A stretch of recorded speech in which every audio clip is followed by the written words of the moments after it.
अगर आप किसी ऐसे घर में जहां सारे लोग मछली खा रहे हैं, हर तकलीफ में बोरोलिन लगा रहे हैं और सौरव गांगुली की बैटिंग का रिपीट टेलीकास्ट चला रहे हैं, समझ लेना आप किसी बंगाली के घर में हो। नमस्कार, मैं Vivek Bindra, founder and CEO बड़ा बिजनेस.com। मैं वेजिटेरियन हूं। बंगाल में गया, मैंने बोला कुछ वेजिटेरियन दे दो बिना अंडे के। बोला मछली खा लो।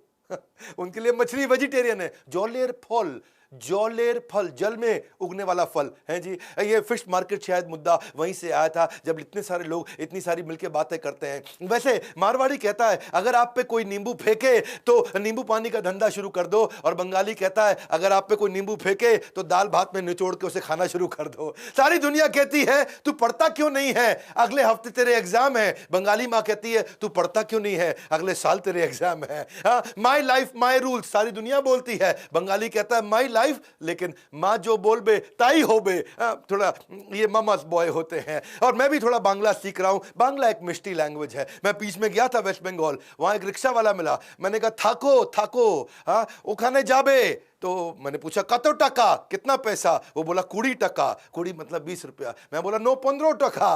वो बोला नो 20 टका। मैं थोड़ा थोड़ा बांग्ला बोल के सीख रहा हूं, अच्छा लगा। मैंने बोला तुम्ही अमार बंधु। जैसे ही उसने देखा बेचारा नॉर्थ इंडियन बंगाली बोल रहा है, बोला ओके बोशुन, बैठ जाओ। मतलब आमी बांग्ला बूझते पारो, मुझे बांग्ला समझ में आती है अल्पो। वैसे आज के वीडियो में rise and fall of Bengal, पूरी आज उस पर चर्चा करने वाले। बहुत वीडियोस बना रहा हूं, पूरी एनर्जी में हूं। स्टीव जॉब्स, मारवाड़ी, मेरी com, D mart, life in 2050, Gandhi, Singapore, McDonald's, आने वाले समय में तेंदुलकर, अजीत डोवाल पे, सुंदर पिचाई, यूएस कैसे आगे बढ़ा, Warren Buffett, success habits of billionaires, textile industry. कौन से टॉपिक पे आप चाहते हैं वीडियो नीचे कमेंट बॉक्स में बताइए। वैसे हमारे चैनल का अगर एक भी वीडियो देखे बगैर छोड़ दिया, समझ लीजिए आपने अपने बौद्धिक विकास से नाता तोड़ दिया। कई फैसिनेटिंग फैक्ट हैं बंगाल के बारे में। कैलकाटा जो कि एक्चुअली अंग्रेजों के टाइम पे कैपिटल हुआ करता था, आज Delhi national capital, Mumbai business capital, और कोलकाता क्या है, एक कल्चरल या फूड कैपिटल बन के रह गया है। एसबीआई जो पहला बैंक था वो पहले एक्चुअली कोलकाता का ही बैंक ऑफ कैलकाटा कहलाया जाता था। एशिया की सबसे बड़ी फूलों की मंडी, फूल का व्यापार ये बंगाली लोग करते हैं। बंगाल के अंदर ही सारा फूल का व्यापार किया जाता है। हजारों वेंडर कोलकाता में आपको मिल जाएंगे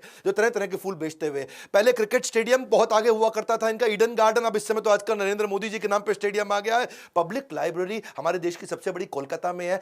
वैसे आप कभी बाजार में निकल जाना, वहां पे बाजार में निकलोगे तो सब्जियों के ठेले जितने मिलेंगे लगभग किताबों के ठेले उतने मिल जाएंगे। बंगालियों को किताब पढ़ना पसंद है। बंगाल बड़ा फेवरेबल रहा है फर्टाइल सॉइल, पानी के मामले में, फेवरेबल क्लाइमेट है खेती के मामले में, और पहला ऑपरेटिंग पोर्ट भी बंगाल में ही था जो ईस्ट इंडिया कंपनी ने सन 1870 में बनाया था। बड़ी स्ट्रैटेजिक लोकेशन थी कि भाई धंधा करना हो तो बंगाल में जाओ, सबसे बढ़िया पोर्ट बना दिया सबके लिए। बंगाल एक कैश काउ था। हावड़ा ब्रिज या हावड़ा रेलवे स्टेशन बिजलीट, और सबसे बड़ा हर औरत वहां पे बिंदी बहुत लगाती है। बिंदी का बड़ा सिस्टम है वहां पे। जींस पहनो तो भी मोटी बिंदी, साड़ी पहनो तो भी मोटी बिंदी। दुर्गा पूजा इतना मनाते हैं कि दुर्गा पूजा के टाइम हफ्ता 10 दिन सब कुछ बंद, कोई ट्रेनिंग, कोई सेमिनार होबे ना, सब बंद है। दुर्गा पूजा होबे।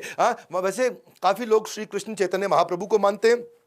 श्री कृष्ण चैतन्य स्वयं राधा कृष्ण ना ही अन्य।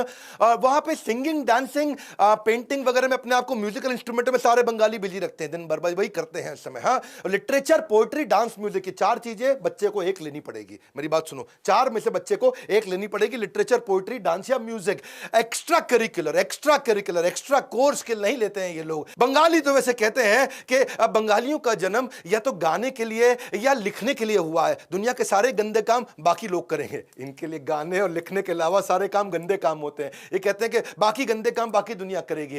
वैसे सबसे ज्यादा नोबेल लॉरिएट भी बंगाल में ही है। रविंद्रनाथ टैगोर, अमर्त्य सेन, अभिजीत बैनर्जी, सबको नोबेल प्राइज मिला। ऑस्कर अवार्ड सत्यजीत रे को बंगाल से ही मिला। भारत रत्न बिधान चंद्र रॉय, सत्यजीत रे, अरुणा आसफ अली, अमर्त्य सेन, पंडित रविशंकर। स्पीड से बोलता हूं, मेरे कंटेंट में लगे रहे ना। स्पिरिचुअल लोग भी बहुत आए, स्वामी विवेकानंद, रामकृष्ण परमहंस, चैतन्य महाप्रभु, एसी भक्तिवेदांत स्वामी, शिला प्रभुपाद जिन्होंने इस्कॉन की स्थापना करी। चैतन्य महाप्रभु ने गौड़िया वैष्णविज्म दिया है, इसको गौड़ देश भी बोला करते थे। गौड़िया बहुत बड़ा हिस्सा है नमोद्वीप, वहां पे चैतन्य महाप्रभु ने वहां पे एक्सटेसी ऑफ चैंटिंग हरे कृष्ण महामंत्र दिया। हरे कृष्ण महामंत्र गाते हुए आनंद में जीना, हरे कृष्णा हरे कृष्णा, हरे को भी हरे बोलते हैं। सारे म्यूजिशियन भी बहुत आए वहां पे भैया, R D Burman, S D Burman, Kumar Sanu, Shaan, Shreya Ghoshal, Arijit Singh, Bappi Lahiri, लेकिन सब आए, एंटरप्रेन्योर नहीं आए। लगभग एंटरप्रेन्योर ना के बराबर है। बड़े लेजी लोग होते हैं बंगाली। उनके साथ compete करना बड़ा आसान है क्योंकि वो ज़्यादा कुछ करेंगे ही नहीं। सारे दिन में दुकानें बंद देखोगे आप, कोई दुकान दिन में चलती नहीं है। वो सेटिस्फाइड है, जितना पैसा कमा लिया बहुत है, बिजनेस आवर्स में जो कमा लिया वो बहुत है, उसके आगे कोई काम नहीं करेंगे। थोड़े आर्ग्यूमेंटेटिव होते हैं, टॉकेटिव, लाउड माउथेड होते हैं, डॉगमैटिक होते हैं। उनको कोई चुटकुला पसंद नहीं, हंसते हंसाते, ज़्यादा हंसते खेलते नहीं, नॉर्थ इंडियन जैसे हर बात पर चुटकुला करते हैं। आप कभी बंगाली स्टैंड अप कॉमेडियन कम ही मिलेंगे, इंटेलेक्चुअली थोड़े एरोगेंट होते हैं। बंगाली लड़कियां वैसे बड़ी वोकल होती हैं सोशल चैलेंजेस के मामले में। ये लोग जब डिस्कशंस करते हैं, डिसएग्रीमेंट भी अलाउ करते हैं, भैया कोई दिक्कत नहीं है। डिबेट इनको बहुत पसंद है, सालों साल से बंगाल में बहुत डिबेट हुआ करती थी। पर फिर मैंने बताया ये यही सब करते हैं, बातें करना इनको पसंद है, काम धंधे में ज़्यादा फोकस इनका नहीं है। आइडियल बातें करा लो, बैठ के खूब बातें करा लो, अपने ऑफिस में लेट आएंगे, जल्दी चले जाएंगे, दोपहर को बंद कर देंगे। कहते हैं कि अगर 10 बंगाली इकट्ठे बैठे हो तो उन पर 11 ओपिनियन निकल करके आ जाएंगे। कहते हैं अगर 2 बंगाली इकट्ठे हो तो मतलब एक पॉलिटिकल पार्टी, नई पॉलिटिकल पार्टी, और 3 बंगाली इकट्ठे हो तो 2 पॉलिटिकल पार्टी। बंगाली का चक्कर क्या है, वो इंडिविजुअल कंट्रीब्यूटर अच्छा है, इंडिविजुअली अच्छा कर लेगा, आर्टिस्टिक होगा, पॉलिटिकली इंक्लाइंड होगा। वो क्या कहते हैं, जैसे गोपाल कृष्ण गोखले भी कहा करते थे कि जो बंगाल आज सोचता है वो भारत कल सोचेगा।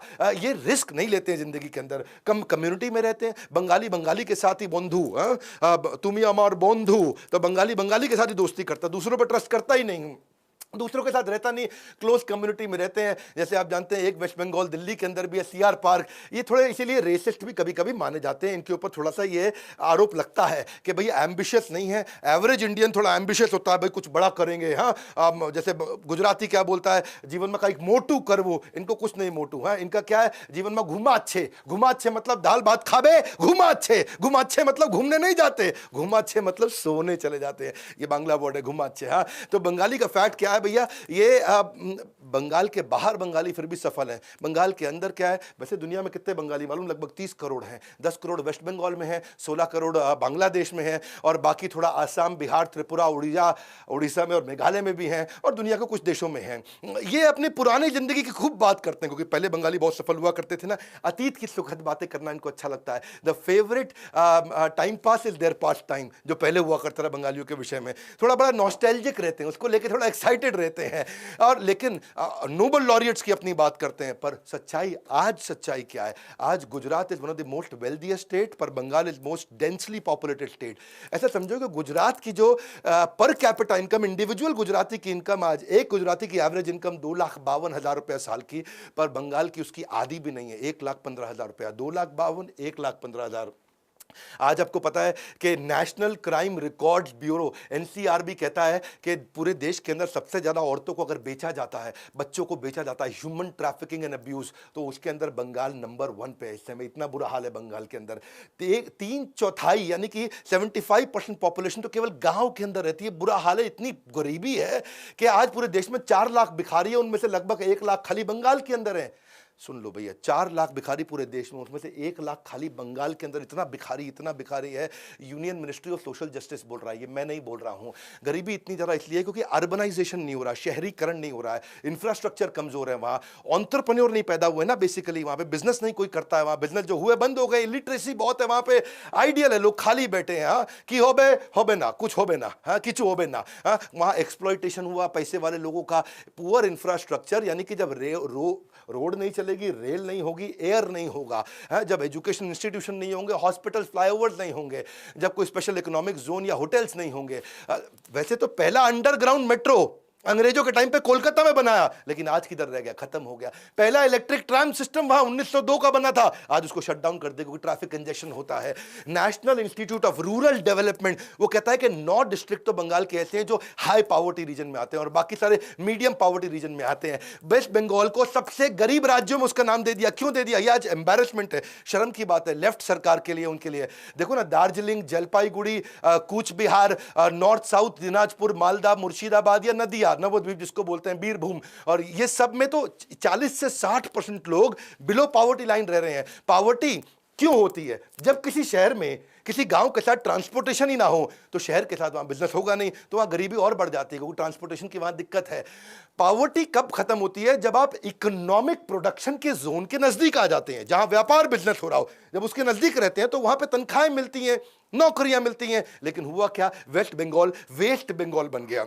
ये दो प्रोफेसर थे, अपने मैत्रिश घटक थे और दूसरे का नाम था मेरे ख्याल है संचारी रॉय। ये दोनों ने गुजरात की इकोनॉमी के साथ एक कंपैरिजन भी निकाला कि 16 बेस्ट परफॉर्मिंग जो स्टेट हुआ करते थे इंडिया के, और उसमें किस किस का नाम लिया इन्होंने। इन्होंने देखा पहले तो देखो कि ग्रोथ रेट जहां ज्यादा हो, पर कैपिटा इनकम हो, इसके अलावा इनइक्वालिटी चेक करो, ह्यूमन डेवलपमेंट इंडेक्स चेक करो, बिलो पॉवर्टी लाइन चेक करो, तो उसमें हरियाणा का नाम अच्छा आया, कर्नाटका का अच्छा आया, महाराष्ट्र का अच्छा आया, पंजाब का अच्छा आया, तमिलनाडु का अच्छा आया। वेस्ट बंगाल का किसी भी चीज में कहीं पे भी कोई नाम ही नहीं आया। मुद्दे की बात यह, ह्यूमन डेवलपमेंट इंडेक्स में बंगाल आज 28 राज्यों में 28वें नंबर पे है, और बाकी वैसे उससे भी थोड़ा पीछे कौन सा रह गया, बिहार। इनमें ह्यूमन डेवलपमेंट इंडेक्स में है ही नहीं। ह्यूमन डेवलपमेंट इंडेक्स क्या होता है बेसिकली, उसमें तीन बातें होती हैं। एक क्या होता है, उसके अंदर आपका एजुकेशन होता है, दूसरा हेल्थ होता है, और तीसरा पर कैपिटा इनकम। इन तीनों के मामले में इस समय बंगाल सबसे पिछड़े हुए राज्यों में है। फिस्कल डेफिसिट क्या है, डॉलर का आना और डॉलर का जाना। बंगाल के अंदर डॉलर आता ही नहीं है क्योंकि वहां कोई एक्सपोर्टर ही नहीं बैठे हैं। जब एक्सपोर्ट करोगे तो डॉलर आएगा तो राज्य मजबूत बनेगा। फिस्कल डेफिसिट में बंगाल सबसे पीछे है। बंगाल आज इसकी बात नहीं करता है। आज इकोनॉमिक डीके जो हुआ है, इंडस्ट्रीज बर्बाद हुई हैं, पॉलिटिकल वायलेंस हमेशा होता है, लैक ऑफ जॉब्स जो है, इसके बारे में बंगाल बात नहीं करता है। क्योंकि कोलकाता वैसे पहला ऐसा शहर था जहां पे आईटी हब की बात की गई थी, लेकिन उस समय के जो मुख्यमंत्री थे ज्योति बासु, उन्होंने क्या बोला, भैया अगर कंप्यूटर आ गया तो सबकी नौकरी चली जाएगी, सबकी नौकरी चली जाएगी। अरे भाई, कंप्यूटर आता है तो नई प्रकार की नौकरी आती है, नौकरी जाती नहीं। 1980 में सोचते थे कंप्यूटर आ जाएगा सब खत्म हो जाएगा, आज कंप्यूटर आ गया, नई प्रकार की नौकरी आ गई। लेकिन हुआ क्या, कोलकाता ने, वेस्ट बंगाल ने वो आईटी हब की अपॉर्चुनिटी को मिस किया, बैंगलोर ने पकड़ लिया, और आज असर देख लो। आज बंगाल से आज जब बैंगलोर में 100 नौकरियां आती हैं तो 100 में से 30 लोग कोलकाता से आते हैं उस जॉब को अप्लाई करने के लिए। अगर ज्योति बासु ने उस समय ले लिया रहता, बात बड़ी सिंपल है कि बंगाली प्राइड इस सब के चक्कर में जो उनके एडमिनिस्ट्रेटिव फेलियर है उन सबको इग्नोर कर दिया गया। इनके लिए पैसा इंपॉर्टेंट नहीं है, बंगाली के लिए कोई पैशन नहीं है बिजनेस का। आज 64 साल की उम्र में मुकेश अंबानी नई नई स्ट्रैटेजी बना रहे हैं ग्रोथ की, और बंगाली क्या कह रहा है, घुमाच्छे मतलब मैं सोने जा रहा हूं। इकोनॉमिक्स का सेंस नहीं है ना। अब ये सब हुआ क्यों, इसके पूरे इतिहास को समझते हैं क्विकली। जब मेरे साथ बैठे हैं तो in depth case study high speed पे सुपर डेटा के साथ बहुत जल्दी मिलेगा। इतिहास क्या है, आप बंगाल जो है ना वो लीड किया करता था मैन्युफैक्चरिंग में, बिजनेसेस में, इंडिपेंडेंस से पहले। इंडिपेंडेंस जब हुआ उस समय में भी वो इंडस्ट्रियल पावर हाउस था पोस्ट इंडिपेंडेंस। 1940 में अगर पूरे देश में सबसे ज्यादा नौकरियां थी तो वो बंगाल में हुआ करती थी। लेकिन इंडिपेंडेंस के बाद 5 जूट मिल हर साल बंद होने लगी। 1960 तक भी काफी एम्प्लॉयमेंट थी, लेकिन जैसे जैसे सीपीएम लेफ्ट की सरकार आई, आप इंडस्ट्री खत्म होने लगी, लेबर अनरेस्ट बढ़ गया, लेबर के झगड़े बहुत ज्यादा बढ़ गए। 1965 से 1970 के बीच में सारी नौकरियां खत्म होने लगी क्योंकि सारे बिजनेसेस वहां लेबर के कारण परेशान। लेबर का क्या मुद्दा है वहां पे, भाई तुम और हम सब बराबर, लेबर ही सब कुछ है। और उस चक्कर में बिजनेसेस का ध्यान, बिजनेस पे किसी ने ध्यान ही नहीं दिया। और एक साल बीच में क्रॉप का फेलियर आ गया, सूखा वूखा पड़ गया, इन्फ्लेशन हो गया, तब हालत खराब हो गई। 56,000 फैक्ट्रियां इकट्ठे 1970 के बाद बंद हुई वहां पे। और वो होते ही आप ये समझिए इसके कारण क्या था, कारण बड़ा सिंपल है, सोशलिस्ट पॉलिसी थी, बिल्कुल हम सब बराबर हैं, स्ट्राइक्स थी, हम सब बराबर हैं तो स्ट्राइक कर दो, और इनफ्लेक्सिबल लेबर लॉ, लेबर के बारे में सब कुछ सोचना, बिजनेस के बारे में सोचना नहीं। तो पहले उसके बाद फूड राइट्स भी हुए, और फिर नक्सलवाद आता चला गया। लाइसेंसेस बंगाल को कम मिले, महाराष्ट्र को ज्यादा लाइसेंस मिले। 1977 में आदित्य बिरला की जो स्टोरी है उसने मेरे दिल को थोड़ा हिला दिया। द आदित्य बिरला की बात कर रहा हूं, द आदित्य बिरला, 1960-70s की बात कर रहा हूं। आदित्य बिरला के बारे क्यों बोलते थे, बिरला के बारे में क्या कहते थे वहाँ बंगाली लोग, कहते थे ये पैसे वाला है क्योंकि हम गरीब हैं, हम गरीब इसलिए हैं क्योंकि ये पैसे वाला है। उन्होंने आदित्य बिरला को एक्चुअली क्या किया, जनरल पोस्ट ऑफिस और आरबीआई के बीच में उनको सड़क पे उनकी गाड़ी को रोका, उनको गाड़ी से बाहर निकाला आदित्य बिरला को। दी आदित्य बिरला की बात कर रहा हूँ। बाहर निकाल के उनके कपड़े फाड़े, उनकी कमीज फाड़ी, लोग हंसने लगे उनके ऊपर, उनकी पतलून भी फाड़ दी, पूरे कपड़े फाड़ के उनको कच्छे में, उनको अंडरगारमेंट्स में छोड़ दिया, और उनको बोला कि अब तुम इस समय इन 15 इंडिया एक्सचेंज प्लेस तक तुम पैदल चल के जाओगे। सारे बंगाली वहां जोर जोर से हंस रहे थे। और हुआ क्या, वो नंगे उस समय अंडरगारमेंट्स में आदित्य बिरला पैदल चलते गए, और पैदल चले, लोगों ने खूब मजाक उड़ाया। कुछ नहीं, वो घर पहुंचे, वहां से घर गए, अपने कपड़े पहने, गाड़ी लिया, फ्लाइट लिया, मुंबई चले गए। उस दिन के बाद कभी बंगाल वापस नहीं लौटे। वो उनका आखिरी दिन था बंगाल में। अपने सारा पैसा, अपने सारे ऑफिस वहां से मुंबई शिफ्ट कर दी है। मैं ये सारा हिस्ट्री बता रहा हूं, ये हुआ क्यों, बंगाल आज इस हालत पे क्यों पहुंचा। एक बहुत बड़ी इंजीनियरिंग कंपनी के वाइस चेयरमैन, वो भी उनकी कंपनी लिक्विडेट होने वाली थी, बर्बाद मतलब खत्म होने वाली थी, क्योंकि वर्कर्स काम नहीं कर रहे थे। तो वर्कर्स को समझा के लौटे तो उनकी गाड़ी में बम फोड़ दिया गया, वो भी वहां से उसके बाद निकले। ये सारी कहानियां देखने के बाद जो जेके ग्रुप है, जेके ग्रुप वहां से निकल आया। थापर इतने बड़े बिजनेसमैन हुआ करते थे, वो भी बंगाल छोड़ के निकल गए। अब तो जैसे झड़ी लग गई। उसके बाद तो फिर Dunlop, Philips, Brooke Bond, Hindustan Motors, Tata Motors, ये सब बंगाल छोड़ने लगे। क्योंकि बंगाल में हालत इतनी खराब थी। लक्ष्मीपत सिंघानिया ने कानपुर से आकर के कोलकाता में बिजनेस शुरू किया था, तो उनके यहां भी ऐसा हुआ। उनके मैनेजर को आके वर्कर्स ने जब पीटा, उनकी पावर सप्लाई बंद कर दी। उन्होंने बेसिकली एक एल्यूमिनियम कॉर्पोरेशन ऑफ इंडिया चालू किया था, उनकी वो कंपनी भी बिक गई। तो उनके पिता ने बोला कि बेटा हरिशंकर यहां से छोड़ो और दिल्ली जाओ, दिल्ली से फ्रेश चालू करो। ये बेसिकली हिस्ट्री है। 1990 आने लगा, अब तक पूरा सेंटीमेंट खत्म हो गया। अब क्या हुआ, सबसे लंबे समय से रहने वाले जो उनके सीएम थे ज्योति बासु, उनको समझ में आ गया कि बंगाल हाथ से निकलता जा रहा है, पूरा गरीबी में डूब चुका है बंगाल।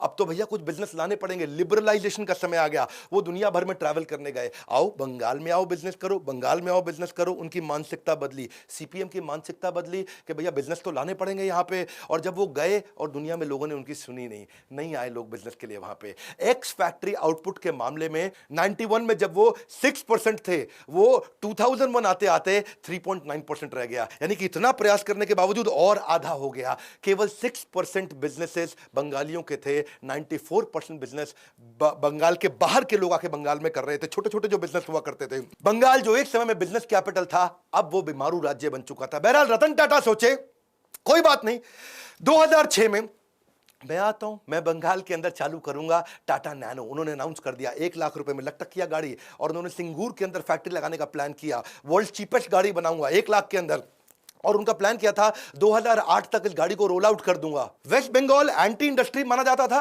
उनको लगा भाई जिनसे मैंने यहां पे जमीन लिया है 1000 एकड़ के आसपास, ये कहीं बुरा ना मान जाए, तो उन्होंने उनको बोला मैं तुमको 1000 लोगों को यहां लोकल को यहां नौकरी भी दे दूंगा इस नैनो बनाने के लिए। लेकिन ममता बनर्जी आ गई वहां, उन्होंने बोला बहुत कम है, इतनी नौकरियां तो बहुत कम है, ये तुम्हारा खेत ले जाएगा रतन टाटा, होबे ना। और वहां पे आकर के उन्होंने धरना दे दिया। ऑपोजिशन थी, ऑपोजिशन इतना उन्होंने भयंकर मूवमेंट वहां चालू कर दिया, हंगर स्ट्राइक कर दी कि मैं खाबे ना, कुछ खाऊंगी नहीं, ऐसा करके उन्होंने बोलना शुरू कर दिया। सारे गरीबों को साथ में लिया, जोड़ा। लोगों को लगा ममता बनर्जी हमारी मसीहा है।